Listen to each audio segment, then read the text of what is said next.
একটা ছবির হল, ওইটা সে বন্ধ করে ওইটা বার দিয়ে রাখছে, ওইটা এককভাবে সে খাচ্ছে। আমরা দেশবাসীর কাছে বিচার যে উনি লক্ষ লক্ষ মাদ্রাসা করছে, তাহলে তার বাবার মাদ্রাসা এই অবস্থা কেন? আমার ভাইরা খাচ্ছে এক চাটিয়ে, ওনাদের কখনো বলি নাই যে আমাদের দিয়ে দাও।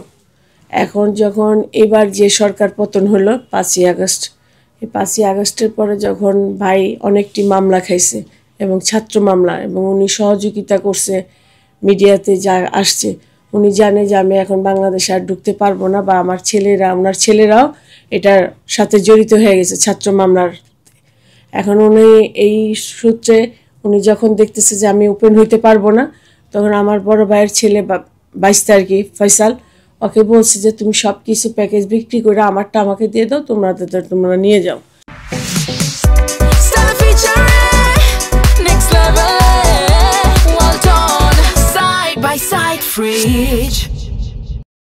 তখন যখন বিক্রি বেচা শুরু হয়েছে, দাম দর চলতেছে, তখন আমরা এক পর্যায়ে খবর পাইছি। খবর পাওয়ার পরে আমরা সব বোন একত্র হয়ে বললাম যে এখন যদি ওরা সব প্যাকেজ বিক্রি করে তাহলে তো আমাদের সমস্যা, আমরা তো তাহলে একবারই বেদখলে চলে যাব, কিছুই থাকবে না আমাদের। এরপরে আমরা সবাই মানে কোর্টের মাধ্যমে মামলাটা করে স্টে অর্ডার করে দিছি, যাতে গোপনে হইলো যাতে বিক্রিটা না করতে পারে, কারণ ওরা গোপনে বিক্রি করে গেলে তো আমরা এটা ছুটাতে অনেক সময় লাগবে। আর এখন আমরা যে স্টে অর্ডারটা করছি, এখন কারোর কাছে ভাড়া দেওয়া বা মর্গেজ দেওয়া বা বিক্রি করা সম্পূর্ণ বন্ধ থাকবে। যেমন আমরা বলছি বন্ধ করা, আমাদের কারণ দেখাও কেন তোমরা আমাদের এইটি স্টে থাকবে না, বন্ধ থাকবে না। মনোয়ার হোসেন ডিপজল আপনার কি হয়? আমার ছোট ভাই, 3 নম্বর ভাই ডিপজল, মনোয়ার হোসেন ডিপজল। মনোয়ার হোসেন ডিপজল আমার 3 নম্বর ভাই।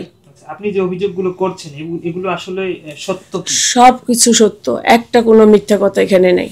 তিনি যে পোস্ট করে লিখেছেন যে আপনাদের তিনি খোঁজ খবর রেখেছেন এবং সব ধরনের সহযোগিতা করেছেন, না, কোনো খবর নেয়নি, কোনো খবর নেই, কোনো সহযোগিতা নেয় নাই, এবং ওনার কাছে কোনো প্রুফ নাই। এগুলি যদি প্রুফ থাকে, আপনারা আমার বড় বোনের বাসায় গেলে বা আমাদের এলাকায় গেলে, আমাদের আত্মীয় স্বজন এলাকাবাসী সবাই আপনাদের জানাই দিবে যে বোনদের কিছু করছে কিনা। কারণ ওনার কিছু করতে হবে না তো, উনি কেন আমাদেরটা করবে?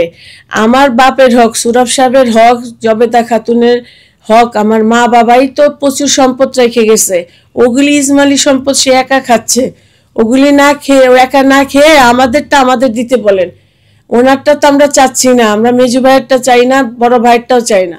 ইসমাইলি সম্পদের মধ্যে 4 বোনের যেটুক অংশ আছে ওইটুক উনি বুঝাই দিবে।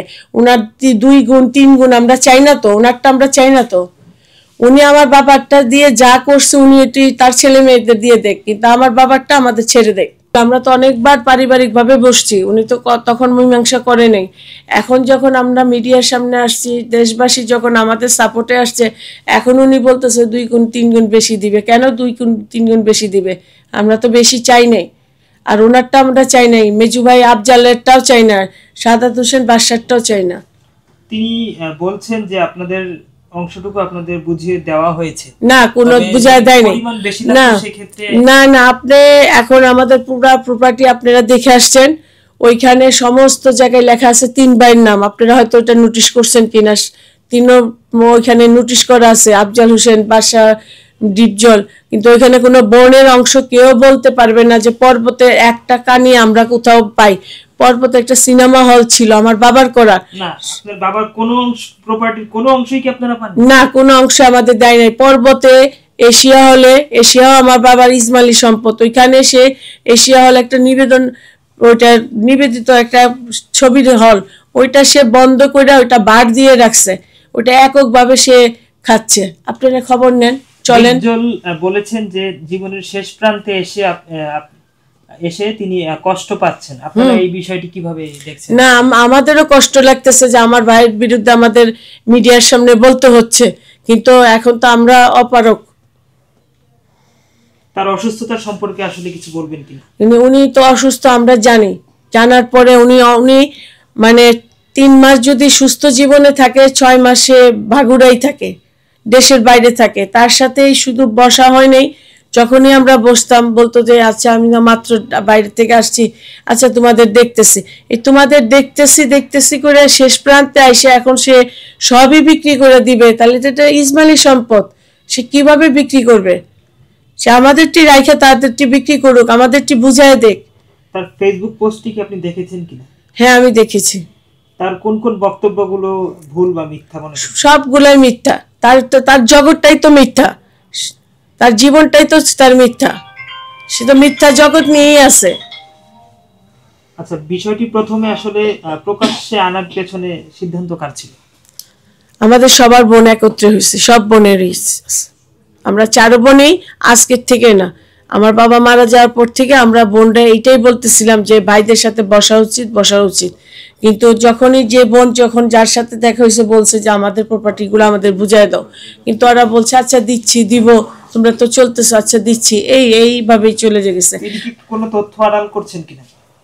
বুঝি না। হ্যাঁ, তথ্য তো অবশ্যই আড়াল করতেছে। আর আমি আমার একটা ছোট্ট আপনাদের কাছে আরজি, এই আমার মাদ্রাসা, আমার বাবা মা, নানা নানি, আমার খালা খালু, আমার এক বড় ভাই, একটা বাস্তি মেজু ভাইয়ের মেয়েটা ওইখানে শুয়ে আছে। মাদ্রাসার ফুটেজ আমরা এখন করে দিছি।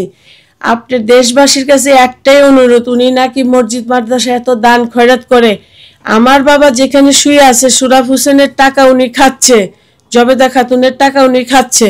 তো যে ওই কবরগুলো উনি কি অবস্থায় রাখছে, ওই মাদ্রাসাটা কি অবস্থায় আছে, ওনারা দেশবাসী দেখুক। এই ভিডিও ফুটেজ যাবে, সবাই দেখেন আপনারা।